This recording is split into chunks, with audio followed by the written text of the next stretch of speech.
warahmatullahi wabarakatuh. Perkenalkan, nama saya Yuli Mei Susanti, NIM 2014040025. Baiklah, pada kesempatan kali ini saya akan menjelaskan materi matematika distrik. Adapun materi saya pada kali ini tentang relasi rekursif, konsep dasar poset, lattice, aljabar boolean, gerbang logika, konsep dasar graf, derajat titik, penyajian dengan matrik, lintasan terpendek, aljabar diskra, pohon, dan pohon merentang. Baiklah, kita masuk pada materi kita, matematika distrik. Untuk materi pertama yaitu relasi rekursif. Di mana pengertian dari relasi rekursif ini yaitu hubungan antara banyak cara n dengan banyak cara menyelesaikan n1 dan n2 secara lengkap. Ekspresi disebut juga dengan relasi rekursif. Bentuk umum dari relasi rekursif ini yaitu an sama dengan c1 an kurang 1 ditambah c2 an kurang 2 ditambah titik-titik ditambah ck an kurang k tambah fn, di mana nilai C1, C2, dan C3 sebagai konstanta dengan C3 tidak sama, CK tidak sama dengan 0, dan Fn adalah fungsi dari N. Contoh, An sama dengan 5 An kurang 1 kurang 4 An kurang 2 tambah N pangkat 2. Kita misalkan keadaan awalnya itu A1 sama dengan 1, A2 sama dengan 2.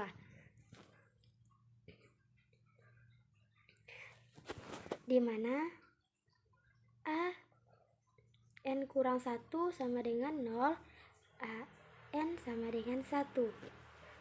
N sama dengan kurang 2 sama dengan 0, An sama dengan 2, berarti 2. Selanjutnya, ini adalah relasi rekursif orde kedua dengan koefisien konstanta. Relasi ini non-homogen karena adanya suku kedua. Maka A3 sama dengan 5. Ini merupakan nilai An kurang 2 sama dengan An kurang 1 sama dengan 0. Jadi kan kita ini N1 nya itu, maka kita rubah. Karena kita cari A3, maka kita A1 nya itu adalah A3 dikurang A1. A3 nya itu 3 dikurang A1 1, maka sini 2 dikurang 4 sama dengan tadi, ini hasilnya 1 tambah 3 pangkat 2. Karena kita cari N3, maka sini 3 sama dengan 15.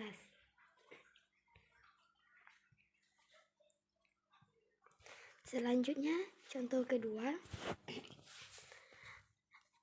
An sama dengan 2An dikurang 1, An kurang 2 tambah N kuadrat. Maka ini merupakan keadaan awal, A1 sama dengan 1, A2 sama dengan 2. Maka berarti relasi rekursif ini tidak linear, karena A3 itu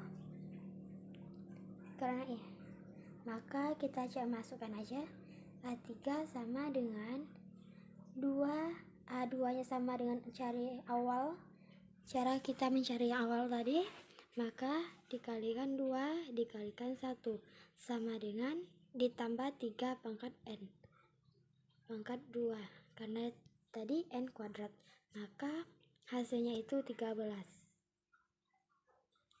Selanjutnya, contoh ketiga yaitu An sama dengan An kurang 1 ditambah 3 An kurang 2. Misalkan keadaan awal, N1 sama dengan 1, N2 sama dengan 2. Berarti ini adalah relasi rekursif homogen linear orde 2, tapi tidak memiliki koefisien konstanta. Karena koefisien dari An kurang 1 adalah N, bukan konstanta, maka A3 sama dengan 3 kali 2 tambah 3 kali 1 sama dengan 3 kali 2 sama dengan 9. Ya, maka hasilnya 9 karena ada salah dalam penulisan. Selanjutnya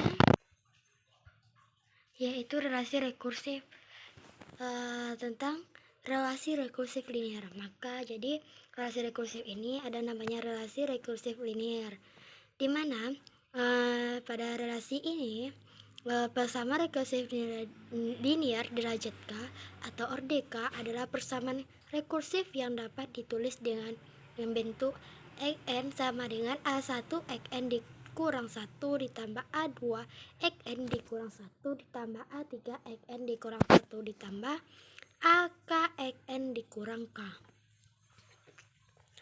AN adalah konstanta dan AK tidak sama dengan 0. Persamaan relasi rekursif linear ada dua cara, di antaranya dengan menggunakan metode akar karakteristik, yaitu bentuk solusi umum dari relasi rekursif yang memiliki dua akar adalah AN sama dengan CAN sama dengan C1 dikali R1 pangkat N ditambah C2 kali NR1 pangkat N. Untuk C1 dan C2 bilangan real. Contoh, tentukan solusi relasi rekursif berikut. AN sama dengan A1 dikurang 1 ditambah 2AN kurang 2, A0 sama dengan 2, A1 sama dengan 7. Maka penyelesaian relasi persamaan karakteristik R2 kurang R kurang 2 sama dengan 0. Akar-akarnya adalah R kurang 2 sama dengan R1 sama dengan 2, R tambah 1 sama dengan min 1. Maka R2 sama dengan 1. Penyelesaian homogen yaitu karena kita masuk ke rumus, maka kita tinggal rubah aja yang di ini berdasarkan nilai dari A0 nya itu, A0 dan A1, maka akan menghasilkan A1 tambah A2 dan 2A1 dikurang A2 memperoleh persamaan. Maka kita akan memperoleh persamaan ini, A1 tambah A2 sama dengan 2 dan 2A1 dikurang A2 sama dengan 7. Maka solusi dari A1 sama dengan 3 dan A2 sama dengan min 1. Jadi solusi rekursif nya adalah A1 N sama dengan 3 dikali 2 pangkat N dikurang min 1 pangkat N.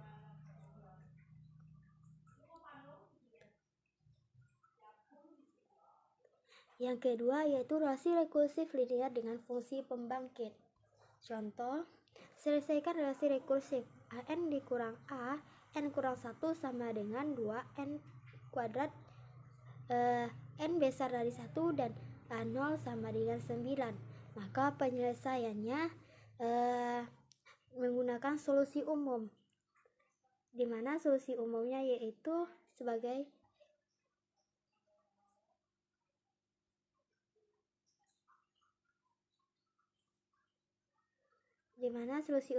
dapat kita lihat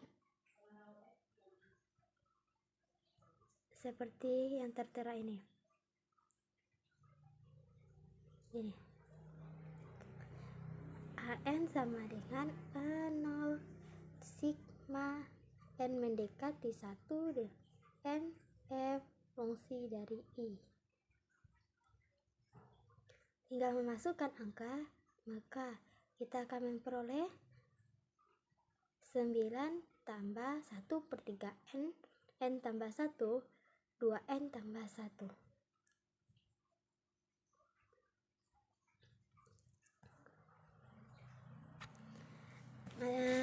Selanjutnya relasi rekursif. Untuk teman-teman silakan mencoba dengan soal-soal yang saya berikan ini untuk mengasah pemahaman kalian selanjutnya.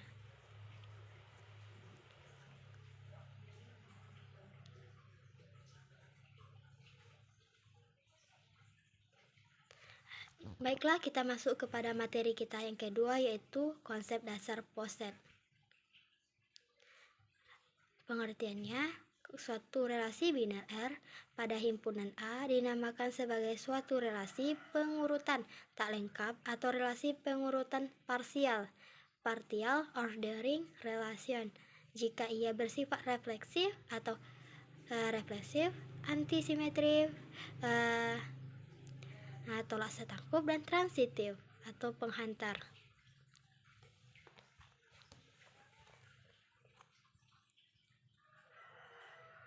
Contoh, misalkan A adalah sebuah himpunan bilangan bulat positif dan R sebuah relasi biner pada A sedemikian rupa sehingga A, B ada di dalam R jika A membagi habis R.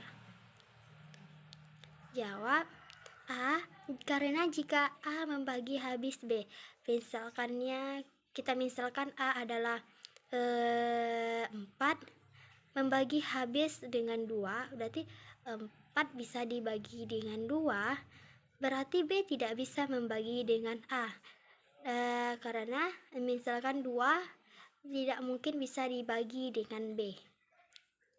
2 bagi B nggak bisa, kecuali nilai A dan B sama. Misalkan 4 bagi 4 hasilnya habis kan, 3 bagi 3 habis. Adalah sebuah himpunan relasi antisimetrik. B, karena setiap bilangan bulat membagi habis dirinya sendiri, R merupakan suatu relasi reflektif. C, karena jika A membagi habis B dan B membagi habis C, maka A membagi habis C. R adalah sebuah relasi transitif. Jadi R adalah sebuah relasi pengurutan parsial.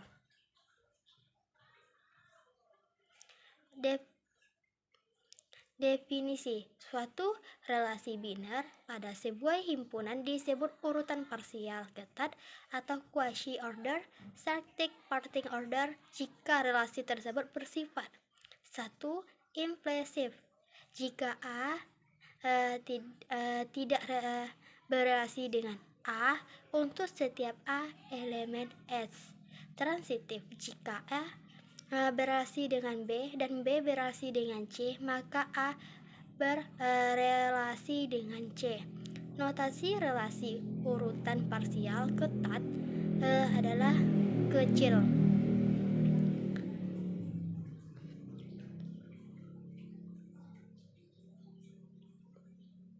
Yang ke B, urutan total atau urutan linear atau total order.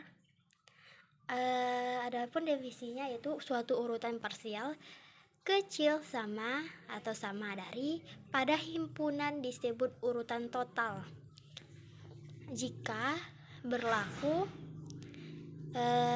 himpunan X, Y, elemen S di mana X besar kecil sama dengan Y atau Y kecil sama X. Artinya setiap pasangan di S comparable. Pasangan kecil S kecil sama besar di atas disebutkan himpunan terurut linear.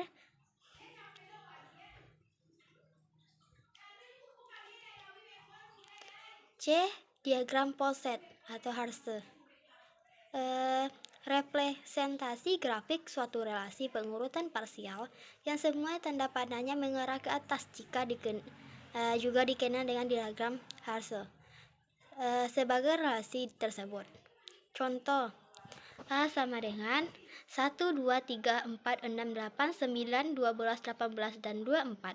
Anggap saja pengurutan parsial dari pembagian pada himpunan A jika A dan B elemen A. A besar sama dengan B jika dan hanya jika A habis dibagi B. Gambarkan diagram hasil poset A dan besar sama. Perhatikan diagram tersebut merupakan salah satu diagram Harse di mana jika dan hanya jika A habis dibagi B. 24 habis dibagi 8. 24 habis dibagi 8 24 habis dibagi dengan 8, dan 24 juga habis dibagi dengan 12.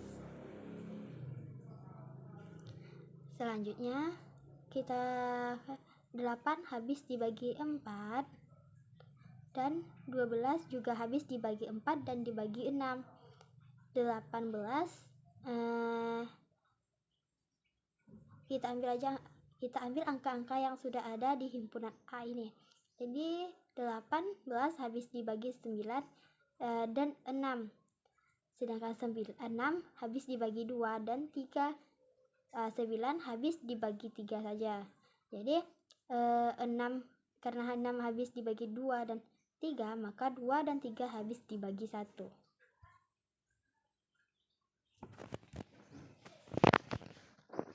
Gambar di samping merupakan gambar dari diagram hasil poset. 1. Batas atasnya yaitu 4,6 sama dengan 12,24, dan batas atas terkecil 12. Batas bawah 8,12 adalah 4,2,1. Ketiga, satu elemen minimal dan terkecil dari A. 18 dan 12 adalah elemen maksimal dari A. 18 dan 24 maksimal, sedangkan 1 merupakan yang paling kecil dari A.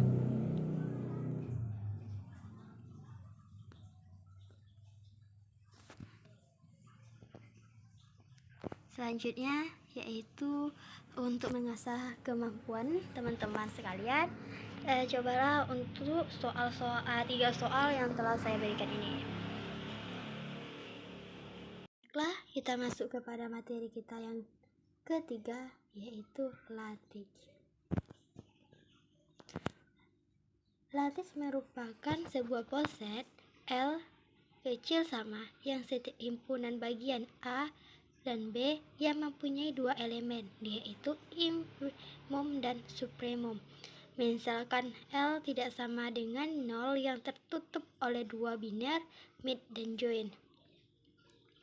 Hukum lattice jika himpunan A, B, dan C elemen L yang memenuhi A. Hukum komutatif. Bunyi dari hukum komutatif ini yaitu A mid B sama dengan B mid A, dan A join B sama dengan B join A. B. Hukum asosiatif. Bunyi dari hukum asosiatif ini yaitu A mid B mid C sama dengan A mid B mid C, dan A join B join C sama dengan A join B join C. Dan hukum absorpsi.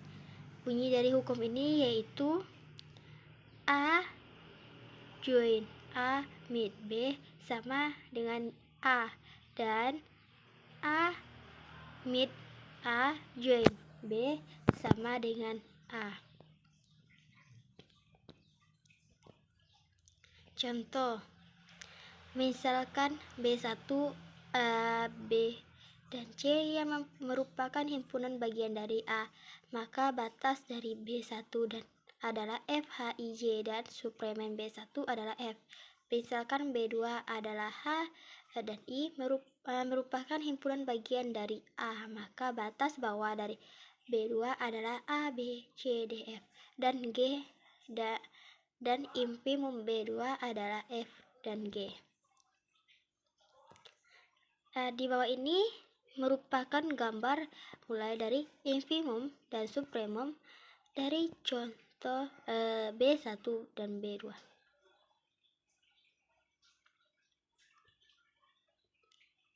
Contoh yang kedua,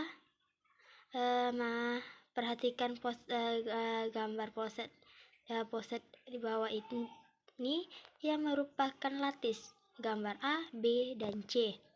Jawab. Pada gambar A, lattice sebab setiap 2 titik mempunyai batas atas terkecil dan batas bawah terkecil. B. Lattice sebab setiap 2 titik mempunyai batas atas terkecil dan batas bawah terkecil.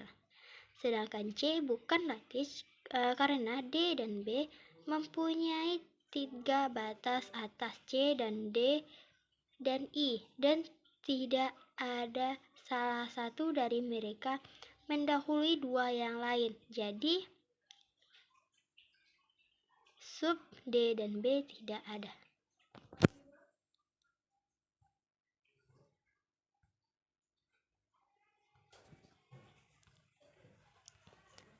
Untuk mengasah pemahaman teman-teman, dapat teman-teman mencari 3 soal yang telah saya berikan ini. Selanjutnya kita masuk kepada materi yang keempat, yaitu aljabar boolean. Aljabar boolean adalah matematika yang digunakan untuk menganalisis dan menyederhanakan gerbang logika pada rangkaian-rangkaian digital elektronika. Boolean pada dasarnya merupakan tipe data yang hanya terdiri dari 2 nilai, yaitu true tinggi yang dilambangkan dengan angka 1 dan false disebut rendah yang dilambangkan dengan angka 0. Pada gerbang logika ataupun bahasa pemrograman komputer, aljabar boolean ini pertama kali diperkenalkan pada seorang matematikawan asal Inggris pada tahun 1854. Nama boolean sendiri diambil dari nama penemunya George Boole. Misalkan terdapat 2 operasi biner plus dan dot, sebuah operasi uner atau komplement. B. Himpunan yang didefinisikan pada operasi plus, dot, dan komplement. 0 dan 1 adalah elemen yang berbeda dari B.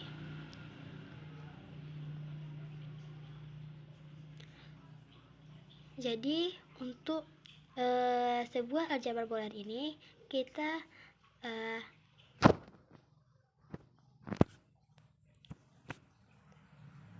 harus mengetahui dikatakan sebagai aljabar boolean jika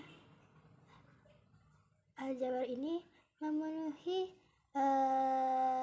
kaidah atau postulat-postulat. Jadi sebuah aljabar boolean ini harus memperlihatkan yang pertama adanya himpunan elemen dari suatu B, dari himpunan B.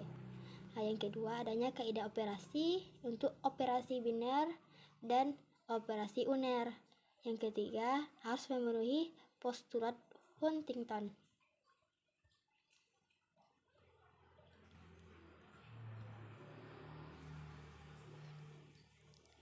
Adapun bunyi dari postulat Huntington ini yaitu yang pertama closure, yaitu A plus B elemen B dan A dot B elemen B. Yang kedua identitas, yaitu A plus 0 sama dengan A dot 1 sama dengan A. Komutatif adalah tidak ada pengaruh antara posisi awal dan akhir. A plus B sama dengan B plus A dot B sama dengan B dot A. Distributif, yaitu A dot B plus C sama dengan A dot B plus A dot C. A plus B dot C sama dengan A plus B dot A plus C. Komplement, A plus A komplement sama dengan 1, dot A komplement sama dengan 0. Aljabar boolean. Yang kedua yaitu adanya aljabar boolean 2 nilai. Dikatakan aljabar boolean 2 nilai yaitu aljabar yang menerapkan beragam sehingga aljabar ini yang sering digunakan. Aljabar boolean ini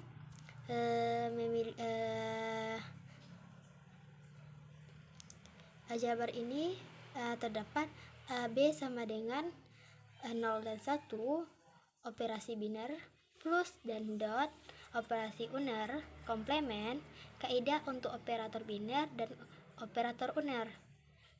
Keempat aksioma terpenuhi dengan memperlihatkan tabel berikut.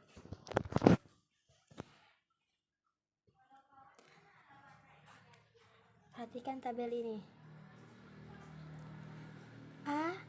pada tabel A 0, 0, 1, 1. Pada tabel B 0, 1, 0, 1. Jadi untuk memenuhi keempat postulat ini kita cari dulu betulkah apa ya hasilnya.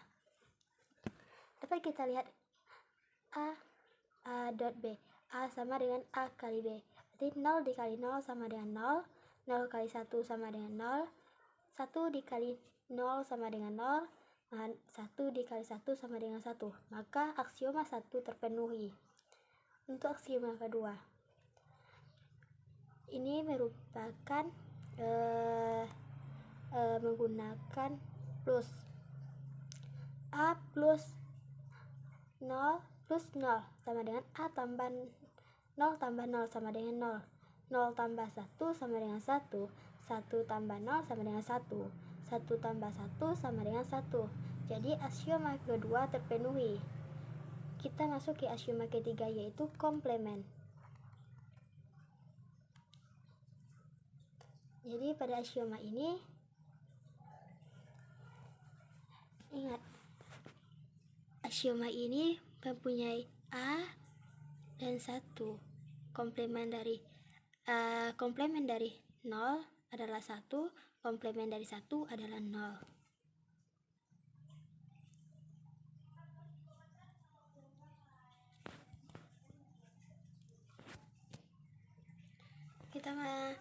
Kita masuk kepada aksioma yang ini merupakan aksioma distributif. Karena distributif, A plus B A plus B dot C sama dengan A plus A dot C. Jadi kita cari dulu yang ini. Kita masuk pada baris pertama. Perhatikan B plus C.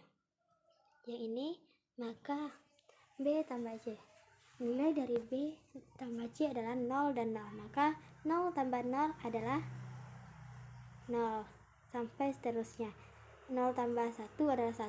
1 tambah 0 adalah 1. 1 tambah 1 adalah karena pada operasi aljabar boolean sendiri hanya memiliki dua keterangan nilai, yaitu ditambah dan dikali, dan mempunyai dua operator, yaitu dengan angka 1 dan 0 untuk mengetahui tinggi dan rendah. Jadi untuk 1 tambah 1 tetap hasilnya 1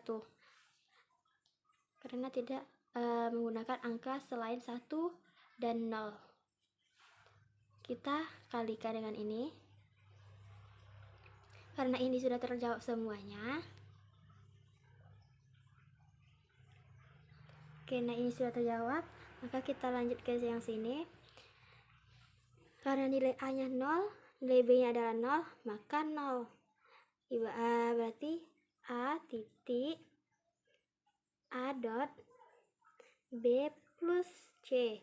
Maka A nya tadi 0, karena B plus C nya itu 0, berarti 0 dot 0 sama dengan 0. Pada baris kedua, nilai A dot B plus C adalah nilai A nya itu adalah 0 tetap, dan nilai B plus C nya itu adalah 1, sama dengan 0 dikali 1 tetap hasilnya 0, dan seterusnya. Maka dengan ini kita ketahui bahwa nilai dari keempat aksioma ini telah terpenuhi.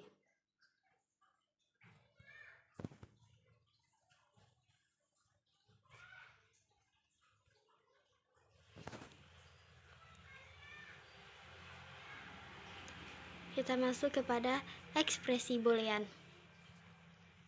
Ekspresi boolean dibentuk dari elemen-elemen B dan atau peubah yang dapat dikombinasikan satu sama lain dengan operator plus dot dan komplement. Contoh, tentukan evaluasi dari ekspresi boolean A komplement dot B plus C jika A sama dengan 0, B sama dengan 1, dan C sama dengan 0.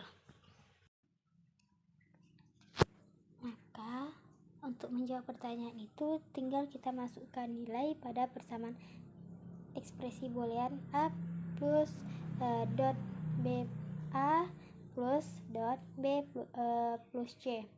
Jadi, nilai dari komplement dari A-nya komplement A komplement dikali 1 plus 0. Seperti yang kita ketahui pada slide sebelumnya bahwa komplement dari A komplement dari 0 sama dengan 1, maka 1 ditambah 0 sama dengan 1, maka 1 dikali 1 atau 1.1 adalah 1.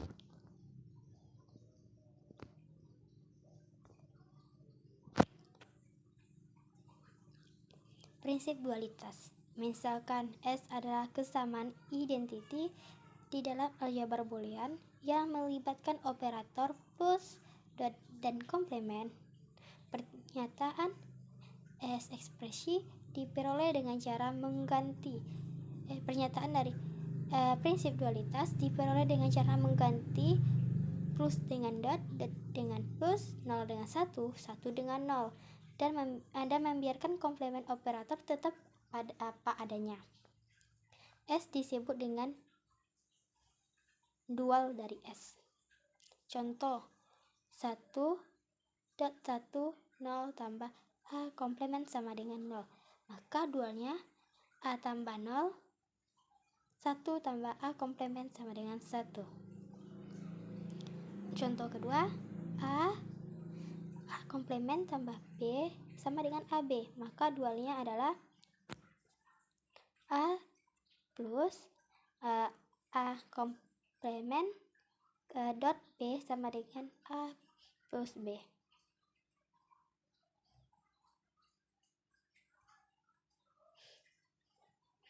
Fungsi boolean.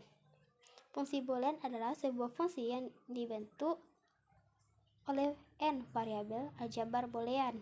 Representasi bentuk tabel kebenaran sebelumnya akan dibahas terlebih dahulu untuk tabel kebenaran dari sistem aljabar boolean.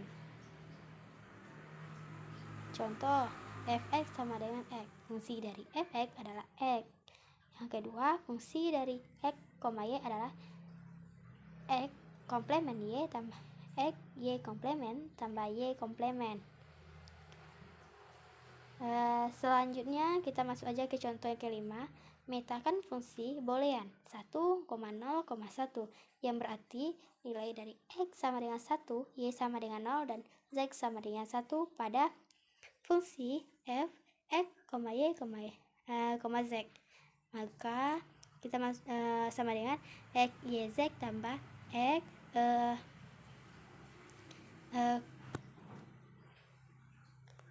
komplement y tambah y pangkat z. Sehingga f fungsi dari 1,0,1 adalah 1 dikali 0 kali 1 ditambah 1 pangkat 0 tambah 0 pangkat 1 sama dengan 0 tambah 0 tambah 1 sama dengan 1.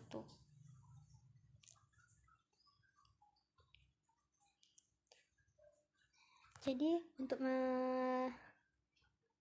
mengasah kemampuan teman-teman atas pemahaman saya sebelumnya, dapat teman-teman lihat pada soal-soal untuk mengerjakan soal-soal atau 3 soal yang telah saya berikan ini.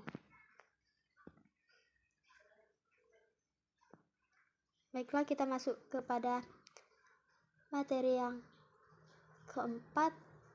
Yang ketiga yaitu pada materi selanjutnya yang kelima yaitu gerbang logika.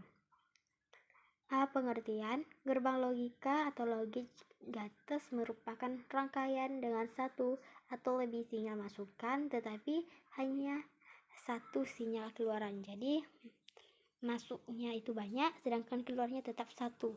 Gerbang ini dinyatakan dengan dua keadaan, logika 1 dan logika 0. Logika 1 itu tegangan tinggi dan logika 0 itu tegangan rendah. Rangkaian digital dirancang dengan menggunakan aljabar boolean. Penemunya yaitu Google Bole. Gerbang logika terdiri dari AND, OR, NOT, NAT, NOR, XNOR, dan XNOR. Ini merupakan tabel dan simbol dari gerbang logika AND, OR, NOT, NAT, NOR, XNOR, dan XNOR.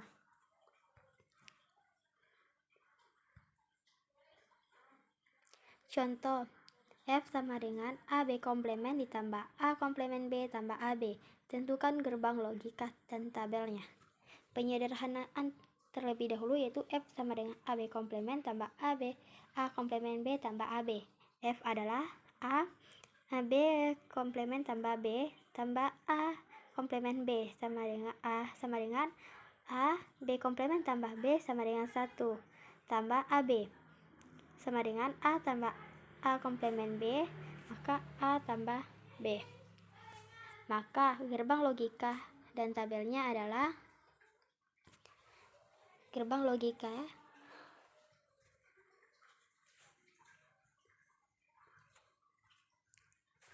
ini gerbang logikanya dan ini tabel kebenarannya.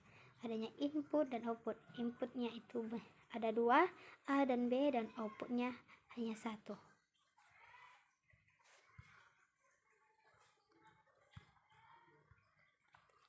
Contoh, 3 buah gerbang NAT dirangkai seperti gambar di bawah ini. Buatkanlah tabel kebenaran untai.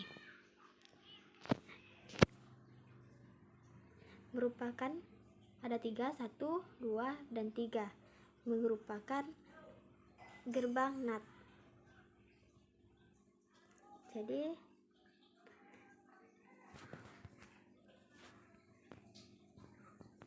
ini merupakan tabel untai dari ketiga gerbang logika ini.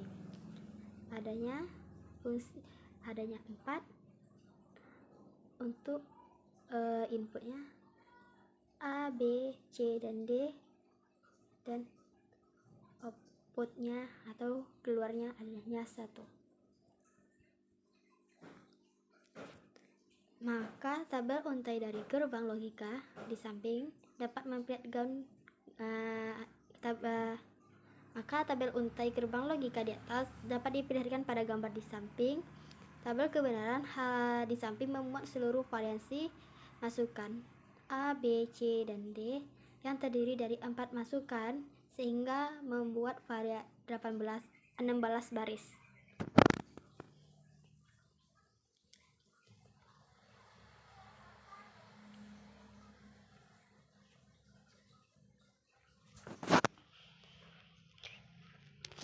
Jadi untuk mengasah pengetahuan teman-teman dari penjelasan saya tentang gerbang logika, teman-teman dapat menyelesaikan 3 soal yang tertera pada layar.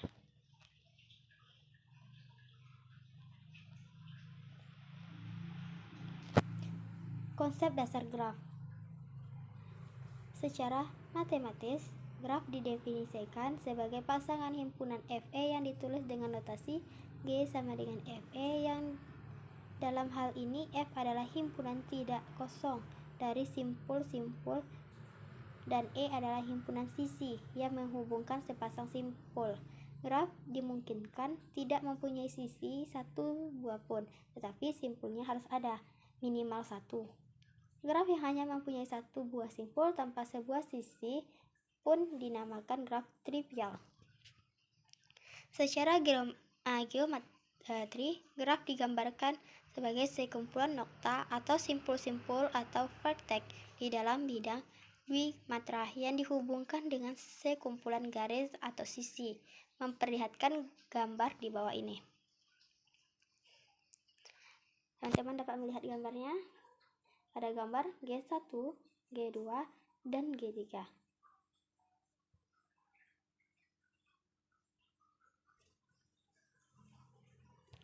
pada gambar G1 atau A merupakan graf sederhana, dan pada gambar kedua merupakan graf ganda, dan graf yang ketiga atau C merupakan graf semu. Contoh gambar di samping memperlihatkan 3 buah graf G1, G2, dan G3.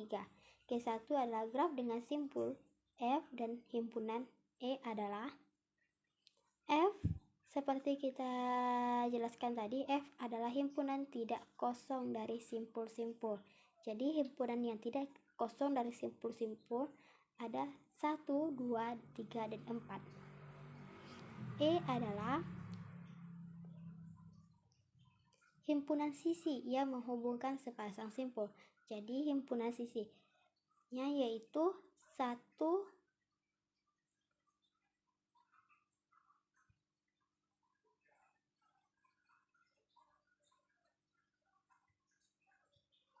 1 dengan 2, 1 dengan 3, 2 dengan 3, dan 2 dengan 4, 3 dengan 4. G2 adalah graf dengan simpul himpunan P, dan himpunan E adalah himpunan P-nya itu, himpunan tidak kosongnya itu yaitu 1, 2, 3, 4, dan E-nya itu adalah 1 dan 2, 2 dan 3, 1 dan 3, 1 dan 3, 2 dan 4, 3 dan 4, 3 dan 4. G pada gambar yang ketiga atau G3 adalah graf dengan himpunan simpul F, dan himpunan sisi E adalah himpunan tidak kosongnya yaitu 1, 2, 3, 4, dan himpunan sisinya yaitu 1, 2, 2, 3, 1, 3, 1, 3, 2, 4, 3, 4, 3, 4, dan 3, 3, atau E1, E2, E3, E4, E5, E6, E7, dan E8.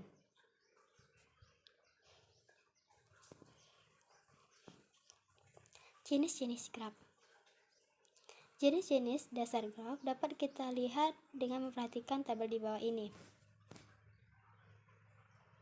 Maka dapat kita lihat bahwa ada 5 graf sederhana, ganda, semu, berarah, dan graf ganda berarah.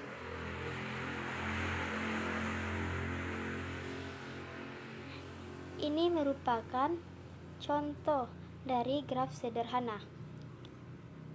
Ini merupakan salah satu contoh dari graf ganda yang mempunyai tidak berarah, sisi ganda yang diperbolehkan, dan tidak ada sisi gelang.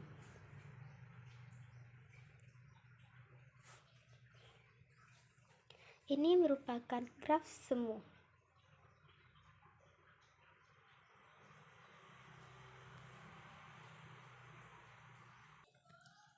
Sisi semu adalah graf yang mengandung gelang atau lob, seperti pada gambar.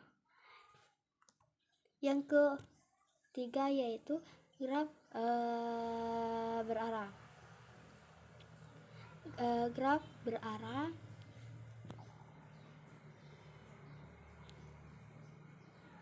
ini merupakan saya tulis graf berarah.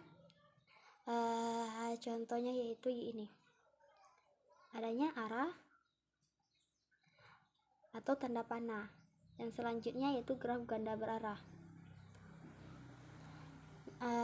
Karena saya salah tulis, maka sebenarnya itu adalah graf tak berarah. Merupakan graf yang tidak mempunyai orientasi arah. Graf ini dapat kita lihat pada contoh graf sederhana, ganda, dan semu.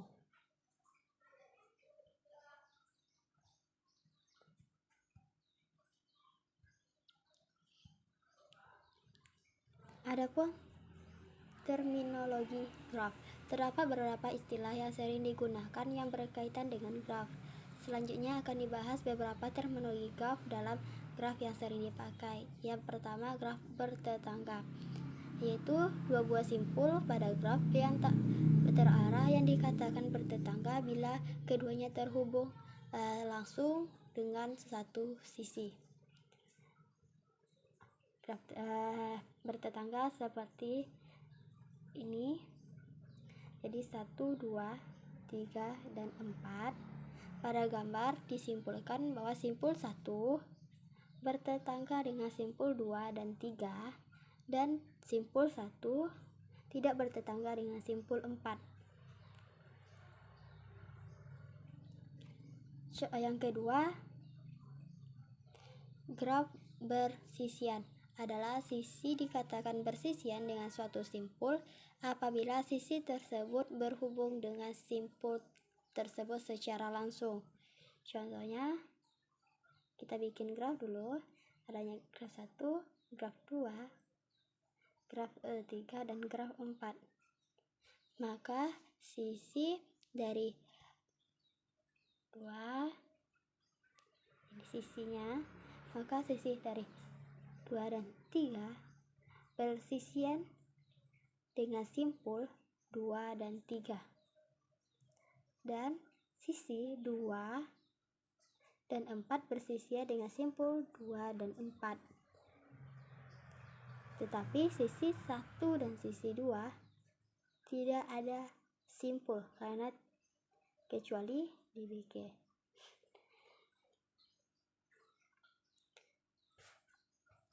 Yang ketiga yaitu simpul terpencil, yaitu simpul yang tidak memiliki sisi yang terhubung dengannya, atau dapat juga dikatakan bahwa simpul terpencil adalah simpul yang tidak satupun bertetangga dengan simpul lainnya. Seperti simpul bertetangga yaitu 1, ini ada 2, ini 3, ini 5. Titiknya di sini. Sini titiknya, di sini titiknya, dan di sini titik. Maka simpul yang bertetangga itu di sini. Ini titik, ini simpul bertetangga. Ini 4. Nah, ada gambar yang telah saya buat ini, maka simpul bertetangganya adalah 5.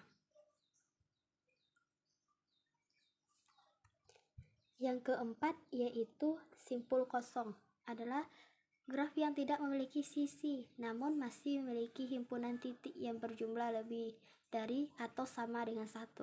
Ditulis dengan n atau dengan n adalah jumlah dari simpul. Contoh dari simpul kosong ini yaitu titik-titik. Nah, pada graf yang telah saya buat ini, graf pada gambar adalah graf n 1, 2, 3, 4, 5, 6 adalah graf N6. Selanjutnya, graf derajat. Dalam graf tidak berarah, derajat suatu simpul merupakan jumlah sisi yang bersisian secara langsung dengan simpul tersebut. Sedangkan dalam graf berarah, derajat terbagi menjadi 2, yaitu derajat masuk dan derajat keluar. Baiklah, saya bikin contohnya. Ini. Maka di sini kita bikin nomor 1, 2, 3, dan 4. Maka kita cari derajat keluar dan derajat masuk. Graf ini memiliki D1 sama dengan D4. D1 sama dengan D4 adalah 2. Dan D2 sama dengan D3 adalah 3.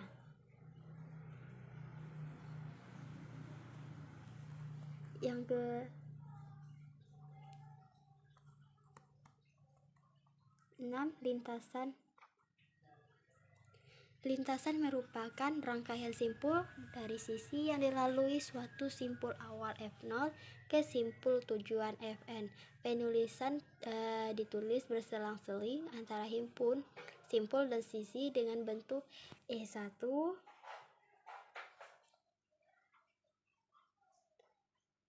E1, E1, F1, E2, F2.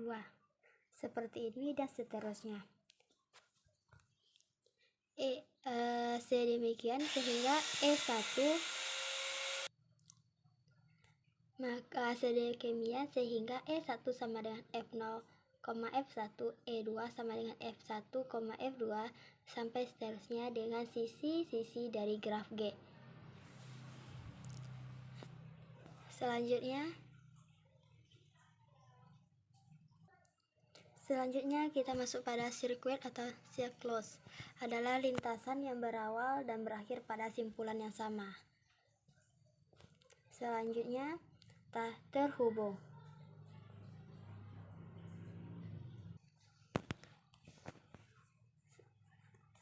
Terhubung adalah dalam graf tak berarah. Graf dikatakan terhubung jika pada setiap simpul terdapat sisi yang menghubungkan dan untuk setiap sisi tersebut terdapat sisi yang dapat mencapainya. Dalam graf berarah, graf dikatakan terhubung jika graf tak berarah juga terhubung. Selanjutnya upagraf dan komplement upagraf. Selanjutnya upagraf merentang. Cut set adalah himpunan sisi dari graf terhubung G yang apabila dibuang dari G akan menyebabkan graf G menjadi graf tak terhubung. Jadi cut set selalu menghasilkan dua buah komplement terhubung.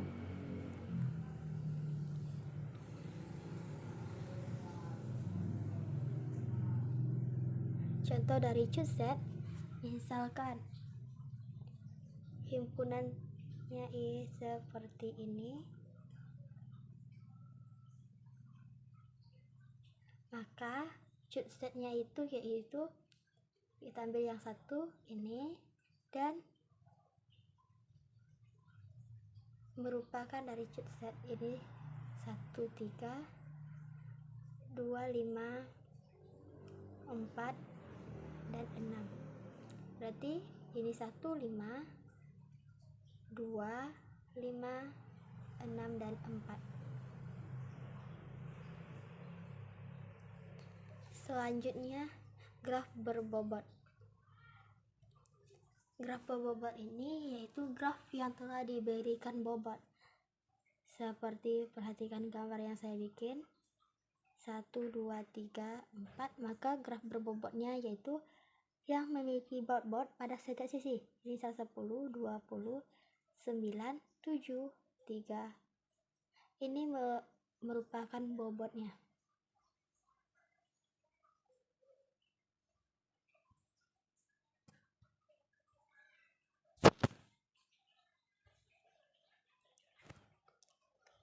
Contoh, diberikan graf A dengan himpunan simpul EA sama dengan F1, F2, F3, dan F4 dan himpunan sisi EA sama dengan F1, F2, F2 dan F3, F3 dan F4, F1 dan F2 dan F1 dan F3. Maka ilustrasikan pengembangan graf adalah sebagai berikut.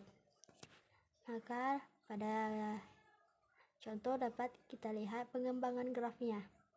F1 dan F2,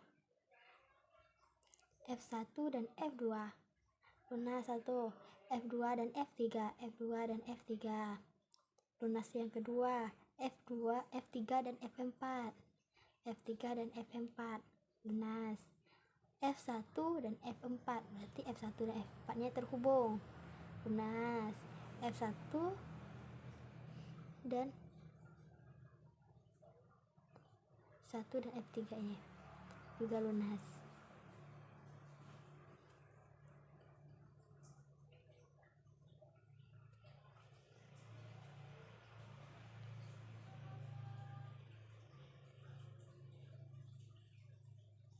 Contoh kedua, perhatikan gambar di bawah ini. Maka pada gambar ini kita disuruh untuk menentukan sebuah jalan tertutup dengan panjang 9. Sebuah jalan tertutup dengan panjang 9. Sebuah train terbuka dengan panjang 9. Sebuah train tertutup dengan panjang 7. Sebuah lintasan dari simpul A ke N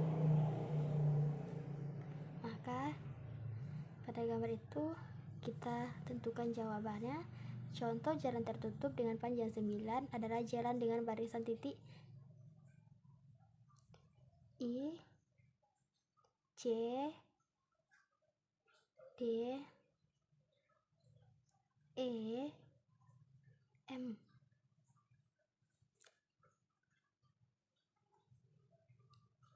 I, L, D,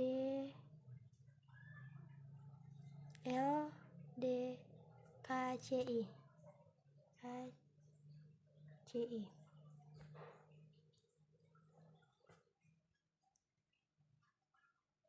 Dan contoh tren terbuka dengan panjang 9 adalah dengan barisan titik A, G, B, H, I, J, C, K, D, E. Contoh tren tertutup dengan panjang 7 adalah jalan dengan barisan titik C, D, E, M, I, D, K. Dan contoh lintasan dari A ke N dengan barisan titik adalah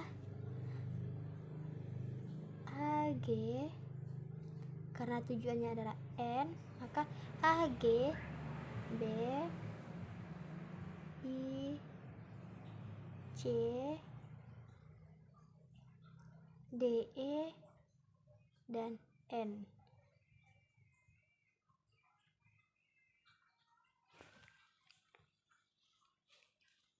Jadi untuk mengasah pemahaman teman-teman dari penjelasan-penjelasan yang saya berikan sebelumnya, teman-teman dapat mengerjakan soal-soal atau 3 soal yang telah saya berikan ini. Selanjutnya kita masuk kepada materi selanjutnya, yaitu derajat titik. Derajat titik definisi 8.6 adalah derajat suatu simpul pada graf tak terarah adalah jumlah sisi yang bersisian dengan simpul tersebut. Notasi df menyatakan graf simpul f. Berikut adalah contoh titik pada graf. Merupakan adanya titik F.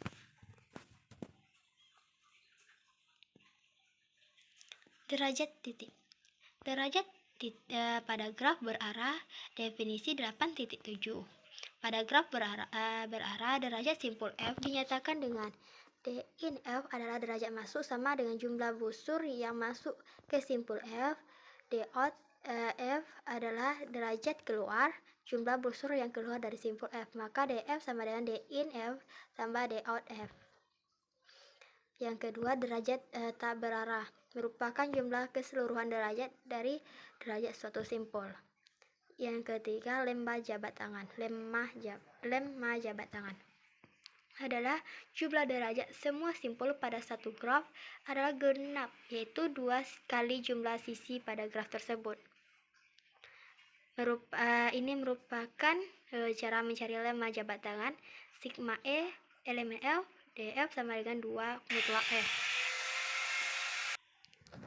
Ingatkan, 2 mutlak E selalu bernilai genap. Lemma jabat tangan ini juga berlaku untuk graf tak berarah yang artinya df sama dengan D in F tambah D out F.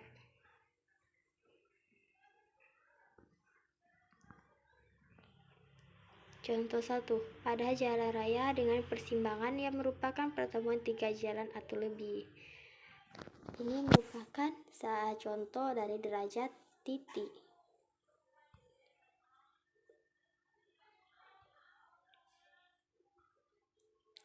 Contoh kedua, tentukan derajat tiap-tiap titik pada graf pada gambar di bawah ini. Ini merupakan graf untuk menentukan derajat tiap-tiap titik pada graf. Jawab pada kita mencari D out dan DE. Maka DF1 sama dengan 4 karena garis yang terhubung dengan F1 adalah E2 dan E3 dan log E1 yang terhitung 2 kali. Log E1 nya yaitu bulatan pada gambar graf. D F2 sama dengan 2 karena garis yang berhubung dengan F2 adalah E dan E3, dan D E3 sama dengan F5 sama dengan 1, ya dimana karena garis yang terhubung dengan F3 dan E5 adalah E4. E4 sama dengan 2 karena garis yang terhubung dengan E4 adalah log E5 yang terhitung 2 kali. Dan D6 sama dengan 0 karena tidak ada garis yang berhubung dengan E6. Maka sigma sigmanya yaitu DF1 sama dengan 4, 2, 1, 2, dan 0. Hasilnya adalah 10.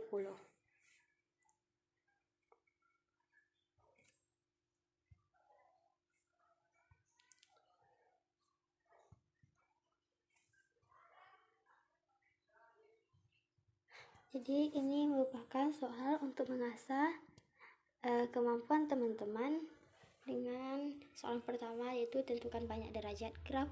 Di bawah pada graf ini ada 2 graf, jadi teman-teman tinggal mencarinya sesuai dengan atau berdasarkan pemahaman yang telah teman-teman pahami dari penjelasan saya sebelumnya.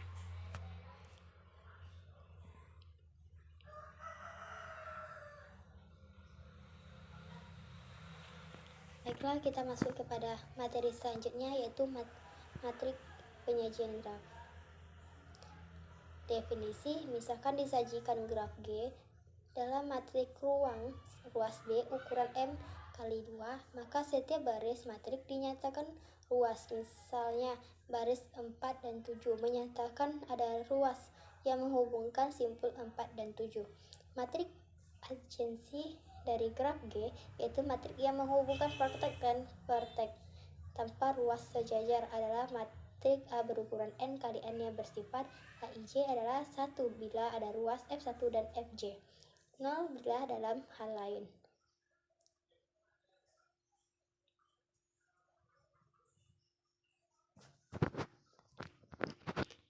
Contoh, ini merupakan contoh dari penyajian graf.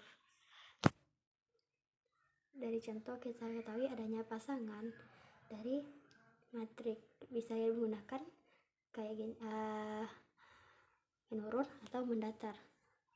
Jadi pasangan dari F1 adalah F2, 1 dengan F3, F1 dengan F4, dan S1 dengan E5. Selanjutnya 2 sama dengan 3 sama dengan 4, dan 3 sama dengan 5, dan 5 sama dengan 4. Jadi pasangannya adalah 1,2, 1,3, 1,4, 1,5, 2,3, 3,4, 3,5, dan 4,5. Ini merupakan matrik adjasensinya, yaitu jika menghubungkan F1 dengan S1 tidak terhubung, jadi 0. F1 dengan F2 terhubung, ada 1. F1 dengan F3 terhubung, F1 dengan F4 terhubung, dan F1 dengan F5 terhubung. Selanjutnya F2 dengan F1 terhubung, F2 dengan F2 tidak terhubung, F3 dengan F2 terhubung, sampai seterusnya, yaitu F5 dan F5 tidak terhubung.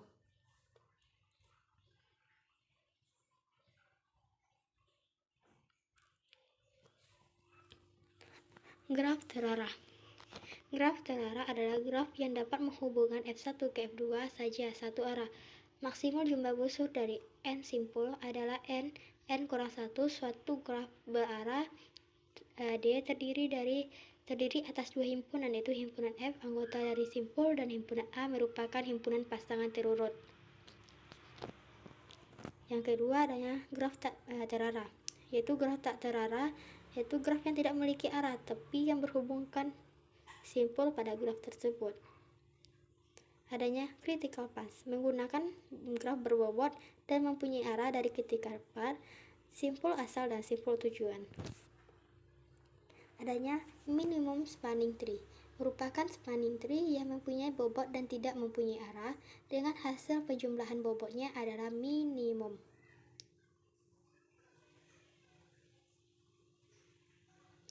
Matrik penyajian graf.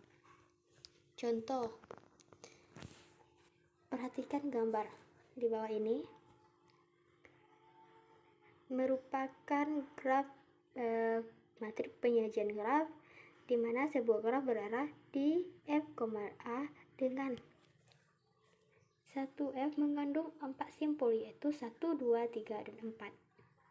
Yaitu ada simpul 1, 2, 3, dan 4. A mengandung 7 siklus yaitu siklusnya yaitu 1, 4, 2, 1 berdasarkan arah. Karena simpul ini punya log, maka 2 kali simpul 2, 1. Selanjutnya 4, 2, 4 ke 2, dan 2 ke 3, 4 ke 3, dan log 2.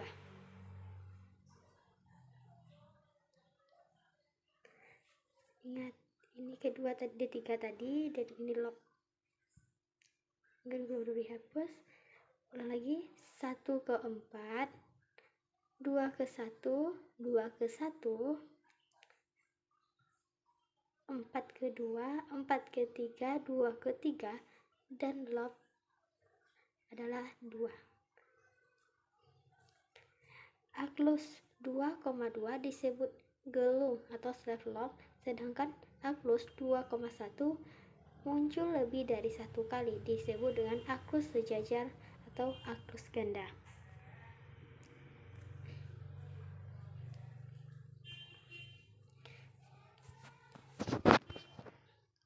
Untuk mengasah kemampuan teman-teman dapat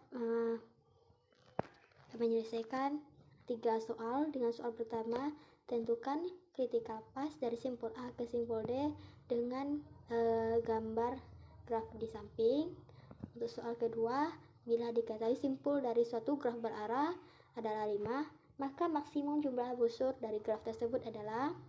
Dan soal ketiga adalah presentasikan gerak-gerak dengan mendaftarkan semua simpul terminal dan simpul inisiatif dari graf berarah di bawah ini. Baiklah, kita masuk kepada materi selanjutnya, yaitu lintasan terpendek. Pengertiannya, persoalan lintasan terpendek yaitu menemukan lintasan terpendek antara dua atau beberapa simpul yang lebih berhubungan. Persoalan mencari lintasan terpendek di dalam graf merupakan salah satu persoalan optimasi. Persoalan ini biasanya dipresentasikan dalam bentuk graf. Contoh, misalkan simpul pada graf dapat menghubungkan kota, sedangkan sisi menyatakan jalan yang menghubungkan dua buah kota.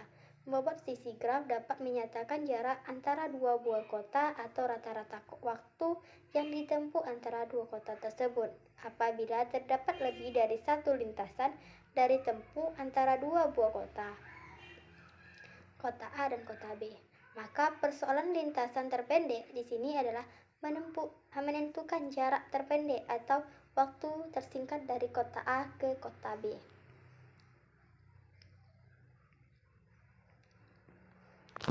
Macam-macam lintasan terpendek. Lintasan terpendek antara dua buah simpul, lintasan terpendek antara semua pasangan simpul, lintasan terpendek dari simpul tertentu ke simpul yang lain, dan lintasan terpendek antara dua buah simpul yang menghubungkan beberapa simpul tertentu.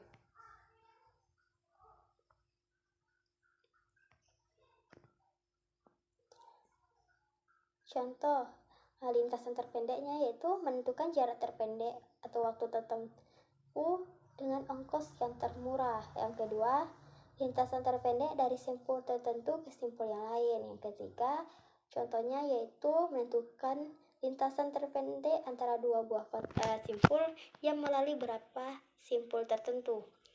Misalnya, lintasan terpendek dari simpul tertentu ke simpul lain. Contoh, misalnya dari tempat kita, misalnya kita dari Painan ke Padang, jika ada jalan lain dengan waktu tertentu yang minimal sedikit, maka kita akan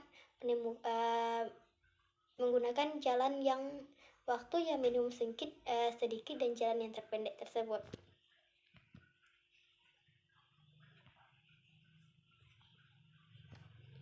Jadi untuk mengasah pemahaman teman-teman dari materi tentang lintasan terpendek, teman-teman dapat mengerjakan 3 soal yang ada pada layar.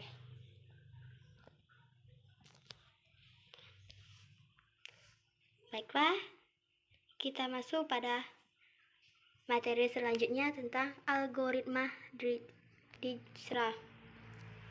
Adalah sebuah algoritma yang dipakai dalam memecahkan jarak terpendek untuk sebuah graf berarah. Jadi ini bagian dari lintasan terpendek.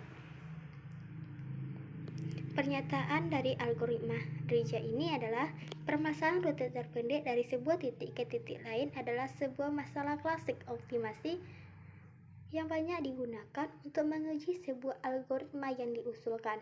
Permasalahan rute terpendek dianggap cukup baik untuk mewakili masalah optimasi karena permasalahannya mudah dimengerti, hanya menjumlahkan seluruh ege yang dilalui, namun memiliki banyak pilihan solusi.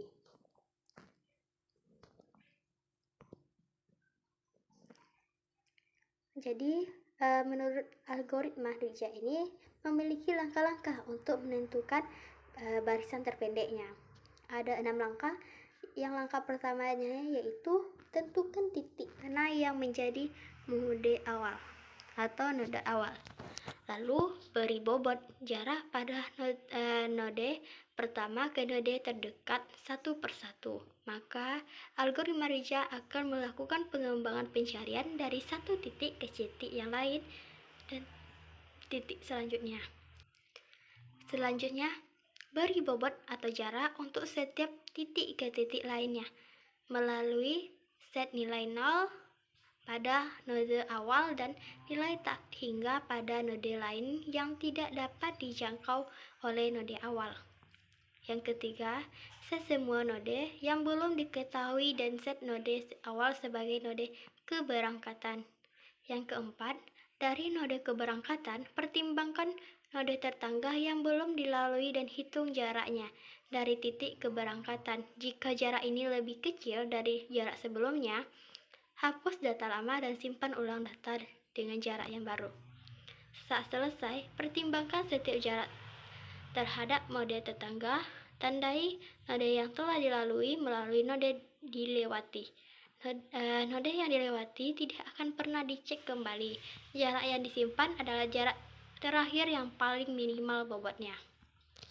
Dan langkah yang terakhir yaitu set node belum dilewati dengan jarak terkecil dari node keberangkatan sebagai node keberangkatan selanjutnya dan diulang langkah kelima.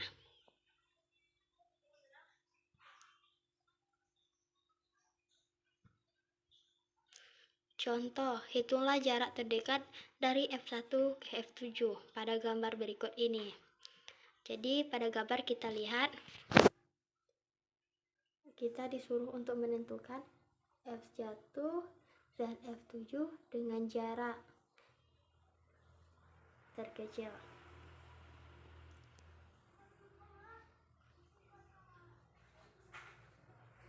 Jadi hasil dari step dapat kita lihat pada tabel. Maka tabel yang berwarna itu merupakan Dijkstra yang sudah kita set ulang dan dapat dilanjutkan. Maka jalan yang dilewati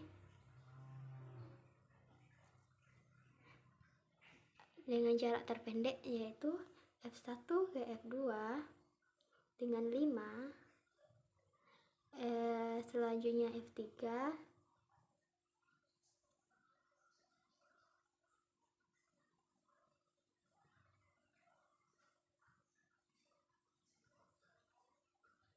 F3 dengan tambah 1, selanjutnya F5 tambah 5, selanjutnya menuju ke 6 tambah 2, dan selanjutnya menuju ke 7.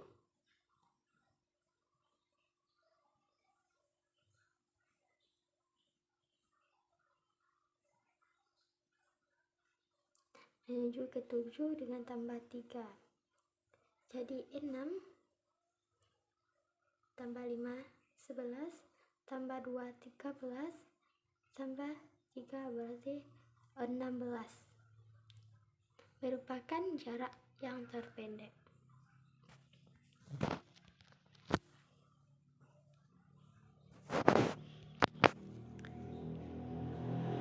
Jadi untuk mengasah pemahaman teman-teman dari penjelasan saya sebelumnya, teman-teman dapat mengerjakan 3 soal saya berikan ini.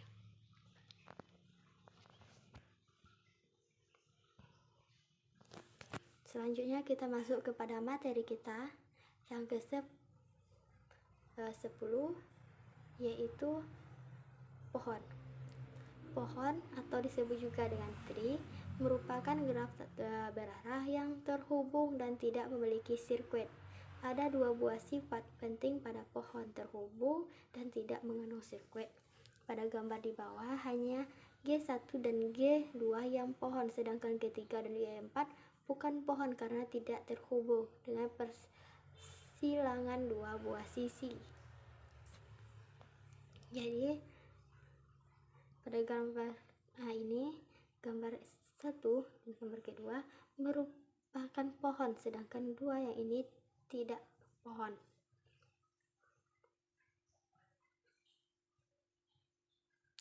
Sedangkan pada gambar keempat bukan pohon karena ia terhubung dengan persilangan 2 buah sisi dalam hal ini sisi AF dan sisi BE, karena titik silangnya bukan menyatakan simpul.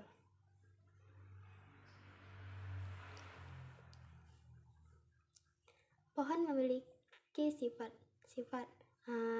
pohon, yaitu terima. Misalnya G atau FE adalah graf tak berarah sederhana dan jumlah simpulnya N, maka semua pernyataan di bawah ini adalah ekivalen. 1. G adalah pohon. 2. Setiap pasang simpul di dalam G terhubung dengan lintasan tunggal.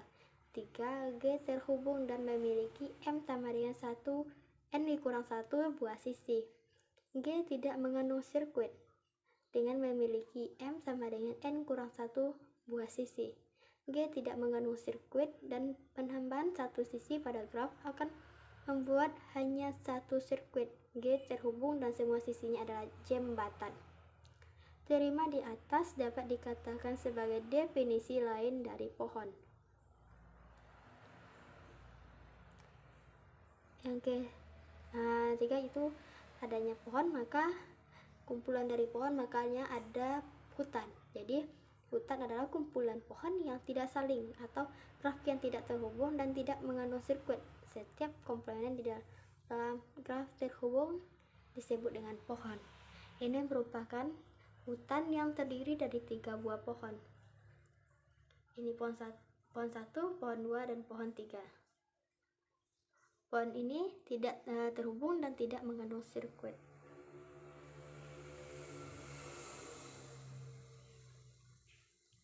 Contoh, gambarkan sebuah contoh graf dengan ketentuan berikut bila ada A. Pohon, B. Hutan. Jadi, graf berikut merupakan graf pohon. Pohon terhubung dan tidak membuat sikal. Ini merupakan graf pohon, tetapi graf ini tidak memuat sikal. Yang kedua, graf adalah graf dan komplemennya merupakan contoh hutan sekaligus pohon. Kenapa dikatakan dengan hutan? Karena terdiri dari 2 buah terdiri dari 2 buah pohon, karena hutan adalah kumpulan dari beberapa pohon.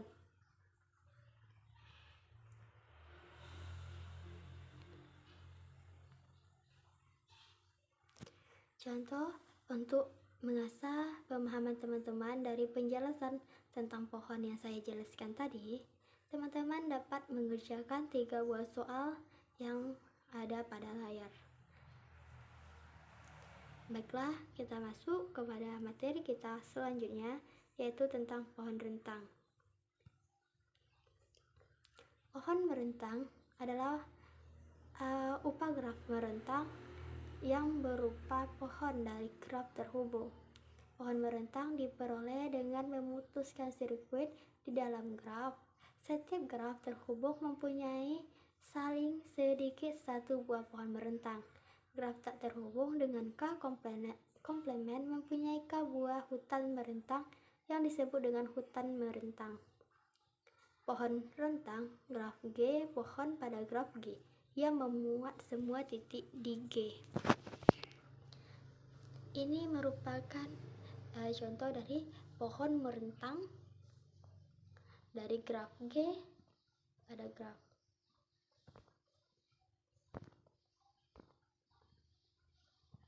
Pohon merentang minimum. Graf terhubung berbobot yang mempunyai lebih dari satu pohon merentang. Pohon merentang yang berbobot minimum dinamakan pohon merentang minimum atau minimum spanning tree. C. Algoritma Prim. Misalkan T adalah pohon merentang yang sisi-sisinya diambil dari graf G. Algoritma Prim membentuk pohon merentang minimum langkah per langkah. Pada setiap langkah, kita mengambil sisi E dari graf G yang mempunyai bobot minimum dan bersisian dengan simpul-simpul di dalam T. Tetapi E tidak mempunyai siklus atau sirkuit di T. Yang ketiga, adanya algoritma kursal. Pada algoritma ini, sisi di dalam graf diurut lebih dahulu berdasarkan bobot dari kecil ke yang besar. Baiklah, kita masuk kepada contoh. Carilah sebuah pohon merentang yang mungkin dibuat dari graf G yang tampak pada gambar di bawah ini. Teman-teman dapat melihat adanya sebuah pohon rentang yang mempunyai titik F1, F2, F3, F4, F5, dan F6. Jadi, kita jawab pertanyaan ini, yaitu di dalam graf tersebut terdapat sebuah sirkuit, yakni sirkuit di titik F1, F2, F5, dan F6. F1 karena pohon merupakan graf yang tidak memiliki sirkuit dan pohon rentang adalah subgraf yang sudah melibatkan semua titik dalam G. Pohon rentang dari graf di atas dapat dilihat pada gambar di samping. Ini merupakan gambar-gambar yang memungkinkan dari gambar semua pohon rentang. Terdapat 4 pada titik-titik yang sama.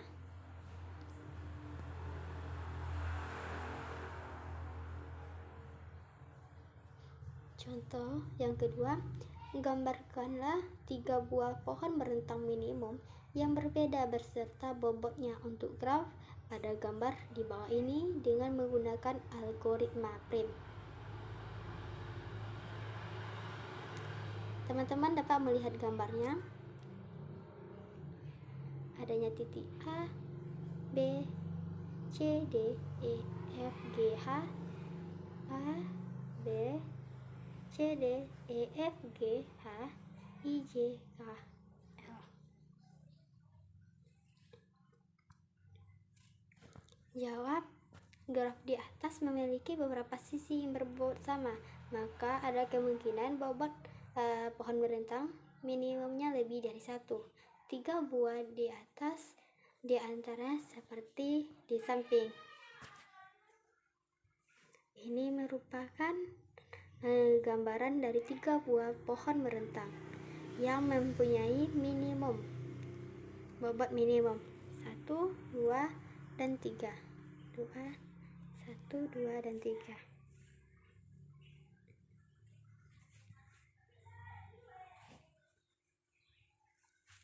Ketiga pohon merentang minimum di atas sama, hanya bentuknya yang berbeda, namun jumlah bobotnya seluruh sisinya tetap sama, yaitu 36.